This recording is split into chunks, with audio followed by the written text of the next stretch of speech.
오늘 우리에게 주시는 하나님 말씀은 에베소서 3장 14절에서 21절까지 말씀입니다. 에베소서 3장 14절에서 21절까지 말씀, 신약 성경 313면에 있습니다. 에베소서 3장 14절에서 21절까지 말씀, 우리 한 목소리로 말씀 봉독하겠습니다. 이러므로 내가 하늘과 땅에 있는 각 족속에게 이름을 주신 아버지 앞에 무릎을 꿇고 비노니 그의 영광의 풍성함을 따라 그의 성령으로 말미암아 너희 속사람을 능력으로 강건하게 하시오며 믿음으로 말미암아 그리스도께서 너희 마음에 계시게 하시옵고 너희가 사랑 가운데서 뿌리가 박히고 터가 굳어져서 능히 모든 성도와 함께 지식에 넘치는 그리스도의 사랑을 알고 그 너비와 길이와 높이와 깊이가 어떠함을 깨달아 하나님의 모든 충만하신 것으로 너희에게 충만하게 하시기를 구하노라. 우리 가운데서 역사하시는 능력대로 우리가 구하거나 생각하는 모든 것에 더 넘치도록 능히 하실 이에게 교회 안에서와 그리스도 예수 안에서 영광이 대대로 영원 무궁하기를 원하노라. 아멘. 자, 우리 귀한 믿음의 지체들 인사하시겠습니다. 반갑습니다. 네, 반갑습니다. 사랑하고 축복합니다. 자, 이렇게 저는 이렇게 했지만 여러분 이렇게 하셔도 괜찮아요. 네. 네, 너무너무 사랑하고 축복합니다. 오늘도 하나님께서 우리에게 주실 큰 은혜를 모두가 다 받아 누리는 은혜가 있기를 예수님의 이름으로 축복합니다. 자, 골로새서 1장 24절 우리 암송 구절 우리 함께 보도록 하겠습니다. 시작. 나는 이제 너희를 위하여 받는 괴로움을 기뻐하고 그리스도의 남은 고난을 그의 몸된 교회를 위하여 내 육체에 채우노라. 아멘. 자, 준비되셨습니까? 시작. 나는 이제 너희를 위하여 받는 괴로움을 기뻐하고 그리스도의 남은 고난을 그의 몸된 교회를 위하여 내 육체에 채우노라. 골로새서 1장 24절 말씀. 아멘. 여러분, 제가 이 시간에 앞을 보고 있잖아요. 여러분들 체크하지 않습니다. 왜냐하면 제가 외워야 되니까 실수하지 않기 위해서 보고는 있지만 제 머리는 바쁘게 돌아가요. 실수 안 하려고. 근데 계속 말씀을 외우면서 묵상하시고 그 말씀을 서로 또 받은 은혜도 나누시고 그러면 그 은혜가 배가 되는 줄 믿습니다. 구역 모임에 참석 안 하시는 분들은 꼭 참석하셔서 받은 은혜를 나눠야 배가가 돼요. 혼자 놔두면 그냥 잠깐 있다가 잊어버리고 까먹어 버리는데 귀한 믿음의 지체들과 함께 만나서 질문을 가지고 자기가 받은 은혜 한 가지로도 나누고 또 다른 분들이 받은 은혜를 또 듣고 도전받고 격려받고 함께 기도의 자리로 나가면 그 말씀이 우리의 마음 가운데 새겨지고 말씀이 우리의 삶을 이끌어 가시는 것을 삶 가운데 경험하게 될 줄 믿습니다. 그게 공동체 안에서 함께 나누고 함께 자라가는 비밀입니다. 그래서 여러분들 구역 모임에 꼭 참석하시고 혹시 나는 어떤 교구 어떤 구역에 있는지 모르겠다 하시는 분들은 교역자를 찾으시고 꼭 연결될 수 있도록 해주시면 좋겠습니다. 그리고 구역 모임을 혹시 아직까지 시작하지 않은 구역들은 속히 시작할 수 있도록 그 기쁨을 빼앗기지 마시도록 도전해 주시기를 바랍니다. 자, 오늘은 속사람이 더 깊어지기를 이라는 제목으로 우리 함께 말씀의 은혜 나누겠습니다.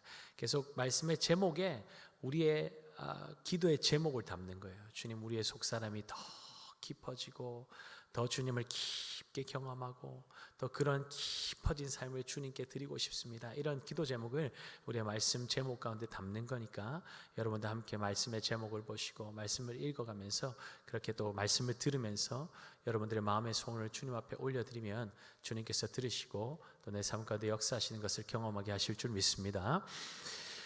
바울은 지금 로마 감옥에 갇혀 있지만 예수 그리스도로 말미암아 교회에 주신 놀라운 비밀로 인해서 기뻐하고 감격하며 에베소 성도들을 위해서 기도하고 있습니다. 14절 15절입니다. 이러므로 내가 하늘과 땅에 있는 각 족속에게 이름을 주신 아버지 앞에 무릎을 꿇고 비노니. 바울이 비록 에베소 성도들과 함께 물리적으로 할 수 없고 함께 할 수 없고 떨어져 있지만 감옥에 갇혀서 그 성도들을 위해서 아무것도 할 수 있는 일이 없는 상황이었지만 바울은 에베소 교회 성도들을 위해서 제일 중요한 사역을 감당하고 있습니다. 그것이 무엇이었습니까? 기도입니다. 여러분, 기도가 가장 중요하고 가장 강력한 사역이 될 수 있는 이유가 무엇일까요? 그 이유는 우리의 기도를 들으시는 하나님이 하늘과 땅에 있는 각 족속에게 이름을 주신 아버지가 되시기 때문입니다. 히브리적 관념에서 볼 때 이름을 부여한다는 것은 이름을 부여받는 존재에 대한 절대적인 권한을 의미합니다. 이름은 단순한 호칭이 아니라 그 존재의 속성을 가장 잘 반영하는 명칭이기 때문에 그 존재에 대해서 잘 알지 못하면 이름을 줄 수 없기 때문입니다. 그렇다면 바울이 하나님께서 하늘과 땅에 있는 각 족속에게 이름을 주신 분이라고 밝히는 이유가 무엇이겠습니까?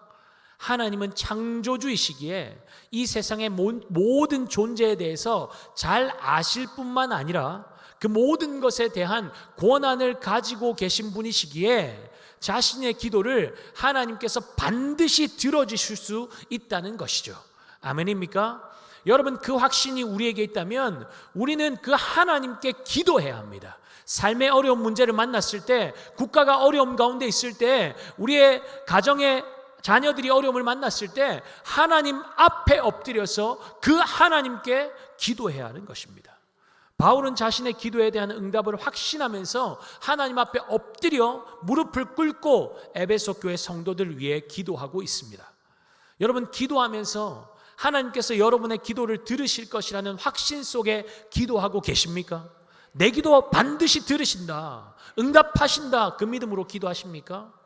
아니면 기도하면서 혹시 안 들어주시면 어떻게 하나, 응답받지 못하면 마음이 상할 텐데 혹 그런 마음 때문에 들어주시면 좋고 안 들어주시면 어쩔 수 없고 그래도 제발 들어주시면 안 될까요? 이렇게 요행을 바라며 구걸하듯이, 또는 내가 구하는 것 들어주시면 하나님께 이것 드릴 테니까 들어주세요, 하나님과 거래를 하고 있지는 않습니까? 사랑하는 여러분, 하나님은 나에게 어떤 분이십니까? 하나님께서 내 아버지 되심을 믿으십니까? 나보다 더 나를 잘 아시는 분이 하나님 맞습니까? 시편 139편의 시편 기자의 고백처럼 주께서 내 내장을 지으시며 모태에서 나를 만드신 분이 내 하나님이신 것을 믿으십니까? 그렇다면 주님 앞에 우리의 필요를 구하며 나아갈 때 구걸하며 거래할 필요가 없는 것이죠. 바울이 하나님께 기도할 때 하나님이 주실 응답을 얼마나 확신하고 있는지 여러분 20절 말씀 함께 봅시다. 우리 가운데서 역사하시는 능력대로 우리가 구하거나 생각하는 모든 것에 더 넘치도록 능히 하실 이에게. 여러분 잠깐 뛰어넘어 주세요. 여러분, 우리 가운데서 역사하시는 능력대로 우리가 구하거나 생각하는 모든 것에 더 어떻게 하신다고요? 넘치도록 어떻게? 능히 하실 이에게. 그분이 누구라고요? 우리 하나님이시라는 겁니다. 하나님께서 기도에 응답하실 것은 당연한 것이고 자신이 구한 것보다, 상상하고 생각한 것보다 더 크고 놀랍게 넘치도록 부어주실 분이 내 아버지 하나님이시라고 바울은 확신하며 하나님 앞으로 나아가는 것이죠. 사랑하는 여러분, 이것이 만군의 여호와 하나님을 아버지로 모신 자녀의 특권 아니겠습니까? 내 하나님 아버지가 어떤 분이신지 아는데 지금 내 상황, 내 환경은 중요하지 않은 것이죠. 내가 감옥에 갇혀 있다고 하나님께서도 갇혀서 아무것도 하실 수 없는 분이 아니라는 것입니다. 무에서 유를 창조하신 하나님께 불가능한 게 어디 있겠습니까? 나를 위해서 아들의 생명까지 내어주신 분이 내 아버지 하나님이신데 내 작은 신음소리, 내 마음의 고통을 외면하시겠습니까? 그럴 수가 없다는 것이죠. 여러분, 내 하나님에 대한 어떤 확신을 가지고 계십니까? 바울이 감옥에 갇힌 것처럼 넌 이래서 안 되고 저래서 안 돼 라고 세상이 규정 지어준 한계 안에 갇혀 있는 분이 있습니까? 거듭되는 실패와 어려움 속에 자존감이 완전히 무너져 내려서 어떤 기대도 없이 죽지 못해 살고 있는 분이 있습니까? 사랑하는 여러분, 우리 하나님께 한계는 없습니다. 내가 한계에 갇혀 있다고 하나님도 한계에 갇혀 있는 분이 아니십니다. 그분은 인간이 설정한 한계에 갇히는 분이 아니세요. 내가 넘어지고 실패했다고 하나님도 이 일은 어쩌할 수 없다고 가정하는 것은 여러분 진짜 큰 믿음 아닙니까? 진짜 큰 믿음이 있어야 그렇게 믿을 수 있는 거예요. 그런 잘못된 믿음에 반의 반만이라도 주님을 향한 신뢰로 전환할 수 있다면 그 삶은 절대로 무너지지 않습니다. 다시 일어날 수 있어요. 여러분, 우리 하나님 살아계십니다.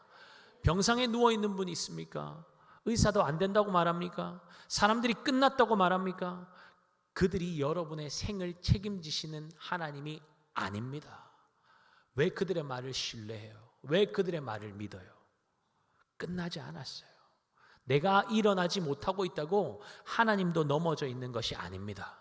하나님은 지금도 살아서 역사하시며 자기에게 전심으로 향하는 자들에게 능력을 베풀어 주시는 분이십니다. 그분이 우리 아버지 하나님이세요. 그 하나님을 신뢰한다면 병상에 누워서도 하나님의 일을 감당할 수 있습니다. 육신이 쇠약해져서 젊을 때처럼 봉사의 맨 앞자리에 서지는 못하겠지만 기도의 자리에 앉아서 아니면 병상에 누워서라도 교회 곳곳을 살피면서 열방을 돌면서 두 손을 들고 기도는 할 수 있는 것이죠. 두 손을 들 수 없다면 눈을 감고 주님을 생각하며 기도할 수 있는 것이죠. 그러니까 나는 지금 이래서 안 되고 저래서 못한다고 이런 말씀하지 마시고, 나는 지금 하나님의 나라와 영광을 위해서 무엇을 할 수 있을까 주님 앞에 물어보시기 바랍니다. 그리고 작은 그 기도하는 것 작지 않습니다. 그 기도하는 것부터 시작해 보십시오. 그러면 상황과 환경에 묶이지 않고 그것을 내 상황과 환경을 뛰어넘어 일하시는 주님의 손길을 보는 기쁨과 감격이 우리의 삶 가운데 차고 넘치게 될 줄 믿습니다.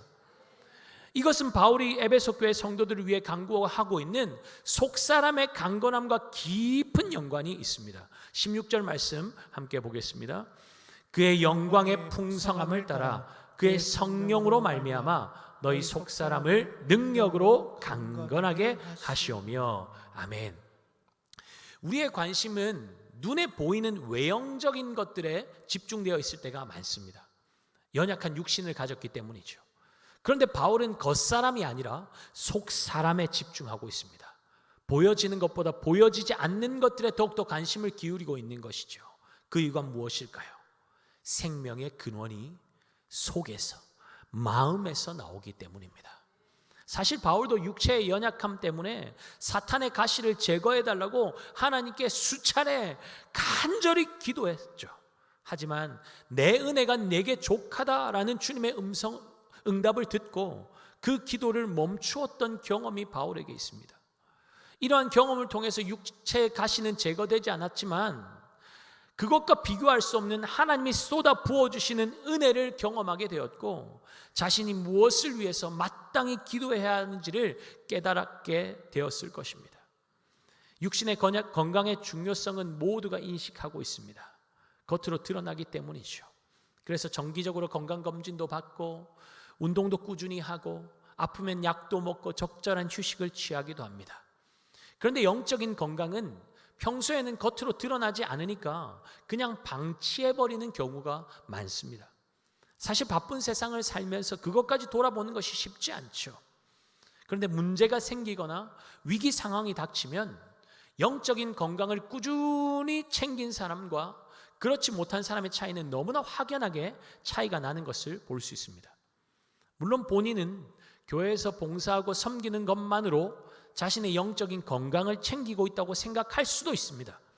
영적인 건강은 외적인 활동과 관계가 전혀 없는 것인데 그렇게 착각하는 것이죠.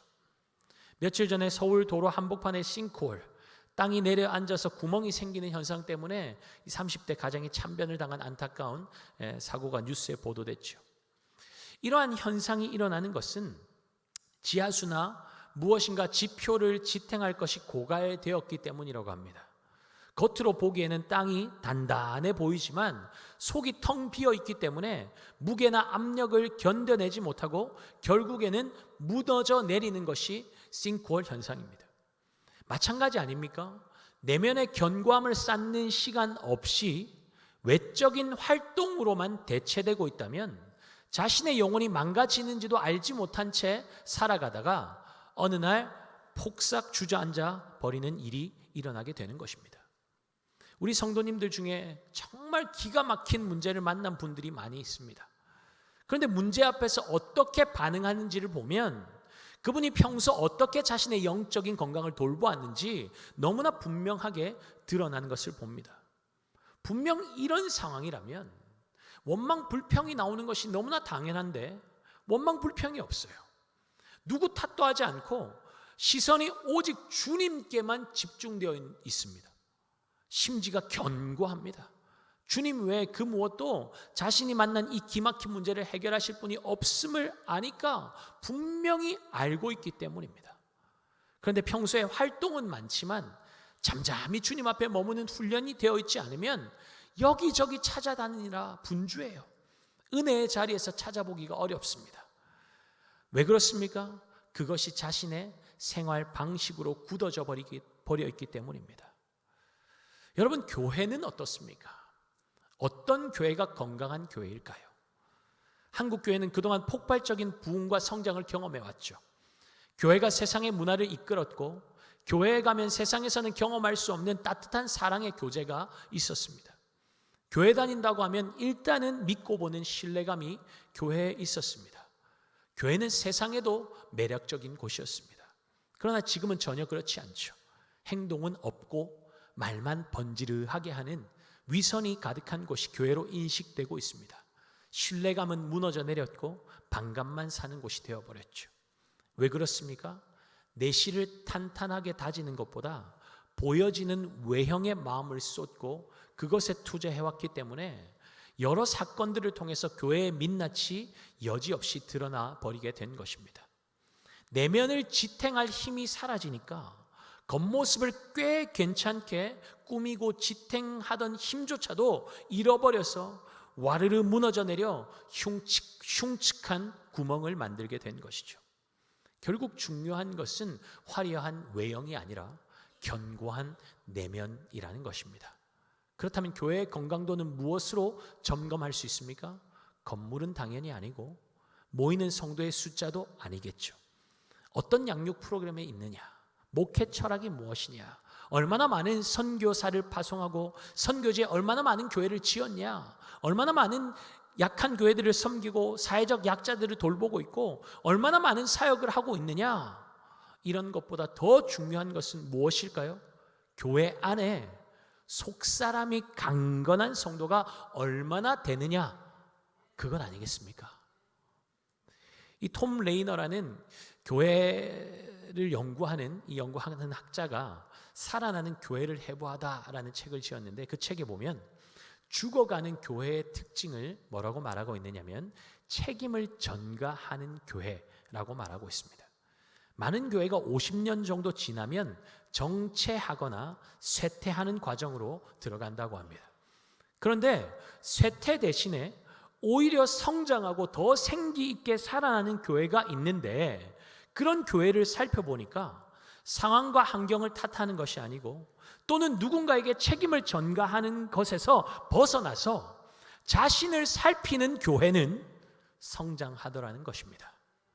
여러분, 우리는 어떻습니까? 우리는 상황 탓, 환경 탓합니까?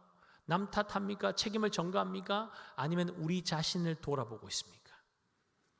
자신을 보지 못하는 사람은 다른 이에게 책임을 전가합니다. 예전에 금요기도회 때 제가 이 예화를 들려드린 적이 있는데 아마 기억하는 분들이 계실 거예요. 어떤 사람이 온몸이 다 아팠습니다. 너무 아팠어요. 머리를 만져도 아프고 어깨를 눌러도 아프고 배를 눌러도 배가 아프고 다리를 눌러도 아프고 발가락을 눌러도 아프고 만지는 곳곳마다 아파서 정말 큰 병에 걸렸구나 걱정을 하고 있었는데 알고 보니 어디가 아팠을까요? 요 손가락이 아팠다는 거예요. 손가락이 아프니까 머리를 눌러도 아프고 어깨도 눌러도 다 아픈 거예요. 이해가 되셨죠? 네. 손가락이 문제든 손가락이 아프니까 만지는 곳마다 다 아픈 거죠. 여러분, 이 짧은 이야기가 우리에게 시사하는 바가 너무나 크지 않습니까? 우리 공동체는 이게 문제야. 저 사람 때문에 우리가 이래. 지금 이 문제 때문에 우리가 이런 어려움을 겪게 된 거야. 끊임없이 외부에서 문제를 찾는데 사실은 문제가 뭐라는 거예요? 그것을 지적하고 판단하고 정죄하고 손가락질하는 내 자신이 문제인 경우가 많다는 것입니다. 저는 고등학교 때 교장 선생님이나 선생님들이 훈화할 때 잘 안 듣잖아요. 근데 제가 고등학교 때 교장 선생님이 그 훈화 말씀이 아직까지 제 마음에 새겨져 있어요. 이 손가락을 들면서 누군가 손가락질할 때, 이분이 손가락이라고 해요. 손가락. 예. 누군가를 지적할 때 나머지 손가락은 자신을 다 가리키고 있다는 것을 기억하라는 말씀이었습니다. 그 말씀이 제가 아직까지 제 마음에 새겨져 있어요. 속사람이 건강한 사람은 자신의 신앙을 성찰하는 사람입니다. 그런 사람은 같은 말씀을 듣는데도 해석과 적용이 전혀 다릅니다. 수술용 메스가 타인을 향하고 있는 것이 아니라 항상 자신을 향하고 있어요. 말씀을 자신의 연약함에 적용하니까 그 말씀이 숨겨진 죄의 덩어리를 잘라내고 수술하니까 너무나 아프고 힘들고 괴롭지만 영적으로는 더욱더 건강해져 가는 것이죠. 그러면 우리의 신앙은 깊어지고 무르익고 더 내실 있게 세워지는 것 아니겠습니까? 주님의 자녀답게 명예 지켜가면서 깊어진 삶을 주님께 드리는 훈련을 지속하는 사람은 영적인 기품이 있어요. 옷을 예쁘게 입는다고 기품이 있는 것이 아니라 뿜어져 나오는 기품이 있어요. 있어요? 포용력이 있습니다. 다른 사람을 품는 폭이 넓어요. 광폭이에요. 광폭. 문제를 전혀 새롭게 대합니다. 생각이 깊고 묵상이 깊고 기도가 깊으니 문제를 대하는 방식이 다를 수밖에 없는 것이죠.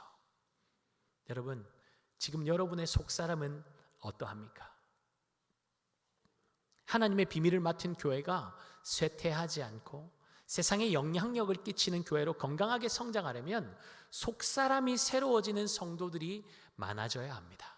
그러하기에 바울은 성령의 능력으로 성도들의 속사람을 강건하게 해달라고 간절히 기도하고 있는 것입니다. 속사람의 강건은 우리의 노력으로 되지 않습니다. 오직 성령의 능력으로만 가능합니다. 성령께 강력하게 붙잡힘 받으면 우리를 끄집어 당기는 죄성을 끊어내고 아집과 완고함과 편견을 넘어서 하나됨으로 나아갈 수 있습니다. 그러면 교회는 점점 더 견고하게 세워져 가게 되는 것이죠. 사랑하는 여러분, 경건의 훈련은 눈에 들여다 보이지 않지만 시험이 닥쳐오면 내 영혼의 상태가 여실히 드러나게 됩니다. 속사람이 강건하지 않고 연약하면 시험을 이겨낼 수가 없습니다. 작은 바람에도 혼란에 빠져서 이리저리 날려다닐 수밖에, 밀려다닐 수밖에 없는 것이죠. 그러나 시냇가에 뿌리 내린 나무처럼 풍요의 근원이신 주님께 깊이 뿌리 내리고 있는 사람은 견고하죠. 더위가 찾아와도 마르지 않고 오히려 열매가 풍성합니다. 성령께서 그의 심령을 강건하고 충만하게 하시기 때문입니다. 이런 은혜가 저와 여러분에게 있기를 예수님의 이름으로 축복합니다. 여러분, 우리의 묵상이 깊어져야 돼요. 기도가 깊어져야 돼요. 그 진리 대신 예수 그리스도께 뿌리를 깊이 내리면 깊이 내릴수록 우리는 문제에 요동하지 않을 거예요. 네, 잠잠히 주님만 바라보며 나아갈 수 있는 겁니다. 그런 은혜가 저와 여러분에게 넘치기를 바랍니다. 바울이 성도들의 속사람의 강건함을 위해서 또 구하고 있는 것이 무엇입니까? 17절 18절 말씀 보겠습니다. 믿음으로 말미암아 그리스도께서 너희 마음에 계시게 하시옵고 너희가 사랑 가운데서 뿌리가 박히고 터가 굳어져서 능히 모든 성도와 함께 지식에 넘치는 그리스도의 사랑을 알고. 바울은 에베소 성도들이 지식에 넘치는 그리스도의 사랑을 알게 해달라고 하나님 앞에 간구하고 있습니다. 사랑에서 중요한 것은 경험이죠. 경험. 책으로 공부한 사람과 경험한 사람은 차이가 나도 너무 나죠. 사랑의 경험이 없는 지식은 모호하고 추상적입니다. 경험이 없는 사랑, 지식만으로 채워진 사랑은 차갑고 날카롭습니다. 가까이 가면 베이고 다치니까 가까이 다가갈 수가 없죠. 그런데 그리스도의 사랑은 어떻습니까? 바보같죠. 알면서도 다 속아주십니다. 낭비도 그런 낭비가 없습니다. 다 내어주고 심지어 생명까지 내어주신 다음 없는 사랑이 우리 주님의 사랑 아닙니까? 그러니 바울은 당시 영지주의 이단이 신비한 지식을 가지면 하나님에 대한 모든 것을 다 알 수 있다는 거짓 주장에 성도들이 흔들리지 않도록 지식을 넘어서는 하나님의 사랑의 너비와 길이와 높이와 깊이가 어떠한지를 성도들이 경험하게 해달라고 기도하고 있는 것입니다. 교회는 그리스도의 생명 주신 사랑으로 연합된 생명 공동체입니다. 주님의 사랑의 너비와 길이와 높이와 깊이를 경험하는 속사람이 강건한 성도가 많아질수록 우리 공동체는 더욱더 생명력 넘치는 역동적인 공동체가 될 것입니다. 여러분, 그리스도의 그 풍성한 사랑을 경험하는 것이 왜 중요합니까? 사랑받은 사람만이 사랑할 수 있기 때문입니다. 세상은 그 진정한 사랑을 갈구하고 있기 때문입니다. 우리가 경험해야 흘려보낼 수 있는 것이죠. 주님께서 우리에게 주신 사랑은 측량할 수 없는 사랑입니다. 하늘을 두루마리 삼고 바다를 먹물 삼아도 다 기록할 수 없는 것이 우리를 향한 하나님의 사랑 아닙니까? 우리를 향한 주님의 사랑의 너비는 편협하지 않습니다. 편견이 없습니다. 사람들은 우리의 어떠함을 보고 색안경을 끼고 판단하지만 우리 주님은 우리의 있는 모습 그대로를 사랑하시는 분이십니다. 유대인 이방인 차별하지 않고 그들의 배경과 혈통으로 구분짓고 나누지 않고 품어주신 그 넓은 사랑을 닮아가는 은혜가 저와 여러분에게 있기를 예수님의 이름으로 축복합니다. 하나님의 사랑의 길이는 어떻습니까? 이 세상의 사랑은 유통기한이 있죠. 강렬하고 뜨겁고 깊고 깊다고 해도 언젠가는 변하고 언젠가는 끝이 나게 되어 있습니다. 그러니 사람들은 목말라하고 불안해하고 더욱더 집착합니다. 하지만 태초부터 시작된 우리를 향한 하나님의 사랑은 어떤 상황에도 식어지거나 변하지 않습니다. 영원합니다. 우리가 이 놀라운 주님의 사랑을 경험하고 있다면 세상과 다르게 서로를 사랑할 수 있지 않을까요? 세상에 사랑을 보여줄 수 있지 않을까요? 하나님의 깊은 사랑은 그 누구도 알 수 없는 우리의 깊은 상처와 수치까지 어루만지시는 깊은 사랑입니다. 누구에게도 말할 수 없는 아픔을 가지고 주님 앞에 나왔습니까? 주님께서 여러분의 그 아픈 마음을 만지실 것입니다. 지금도 만지고 계세요. 그 주님 앞에 내 마음을 내어드리기만 하면 되는 것입니다. 죄의 밑바닥에 떨어져 있다고 할지라도 우리 주님은 그 깊은 절망의 자리까지 친히 내려오셔서 우리를 건져내시고야 마는 하나님이십니다. 하늘 영광 보좌를 버리고 낮고 천한 이 땅에 오신 주님은 우리의 죄를 대신하여 온갖 조롱과 멸시와 수치와 천대를 받으시고 죽음의 자리까지 내려가셨습니다. 그 깊은 사랑으로 주님이 저와 여러분을 사랑하고 계십니다. 지금 주님께서 우리 각 사람의 마음을 두드리고 계십니다. 누구든지 내 음성 듣고 문을 열면 내가 그에게로 들어가 그와 더불어 먹고 그는 나와 더불어 먹으리라. 여러분, 이 시간 주님의 풍성한 사랑으로의 초청에 누가 반응하시겠습니까? 예, 주님, 제가 주님 앞에 내 마음의 문을 엽니다. 내 마음속에 들어오셔서 주님과의 그 풍성한 교제를 맛보아 알게 하여 주시옵소서. 이것이 우리의 고백될 수 있기를 축복합니다. 마지막으로 하나님의 사랑은 우리를 저 하늘 영광의 높은 자리까지 이끄시는 높은 사랑입니다. 하나님은 아들의 생명을 내어주시고 죄로 영원히 죽을 수밖에 없었던 우리를 살리실 뿐만 아니라 우리를 자녀 삼아 주셨습니다. 우리는 더 이상 죄와 허물로 죽었던 자, 진노의 자녀가 아니라 그리스도와 함께 천국에서 영원토록 왕노릇할 하늘 아버지의 상속자가 되었습니다. 이 세상에 이것보다 우리의 존재를 부요하게 하는 것이 있을까요? 왜 세상에 대한 목마름이 있습니까? 왜 채워지지 않는 결핍과 불안이 우리의 삶을 흔듭니까? 왜 채우려고 그렇게 발버둥치며 삽니까? 예수 그리스도의 십자가를 통해 드러난 우리를 향한 하나님의 사랑의 너비와 길이와 높이와 깊이를 경험하지 못했기 때문 아닙니까? 주님 앞에 예배드리는 이 시간, 성령 하나님께서 그 충만한 사랑 안으로 우리를 이끄시는 것을 경험하는 은혜가 있기를 예수님의 이름으로 축복합니다. 그 충만한 사랑이 우리를 덮으시면 결핍은 사라집니다. 더 이상 인색하지 않아요. 풍요롭기 때문입니다. 흘러 넘칩니다. 왜요? 충만하기 때문이죠. 그러니 바울은 힘을 다해서 주님께 간구하는 겁니다. 19절입니다. 그 너비와 길이와 높이와 깊이가 어떠함을 깨달아 하나님의 모든 충만하신 것으로 너희에게 충만하게 하시기를 구하노라. 아멘. 이러한 은혜가 저와 여러분에게 넘치기를 예수님의 이름으로 축복합니다. 하나님의 모든 충만이 여러분의 속사람을 채우시고 강건하게 하시기를 축복합니다. 하나님의 사랑이 우리 공동체 안에 충만하여서 서로의 부족함과 연약함을 덮어버리고 채우고 강건하게 세우는 역사가 일어나기를 소원합니다. 그래서 하나님의 충만이 역사하고 이끄시는 공동체가 세상과 어떻게 다른지, 주님의 사람들이 세상을 어떻게 사랑하고 섬기는지, 무엇을 위해 살고 있는지 세상 사람들이 보고 그 사랑의 주님께로 돌아오는데 저와 여러분이 아름답게 쓰임받는 은혜가 있기를 예수 그리스도 이름으로 축복합니다. 주님 사랑으로 날로 우리의 속사람이 더 깊어지기를 원합니다. 예수의 사랑을 닮은 더 깊어진 삶을 주님께 드리기를 원합니다. 소원하는 마음을 가지고 우리 다 함께 자리에서 일어나셔서 주님 앞에 찬양하며 나아가시겠습니다.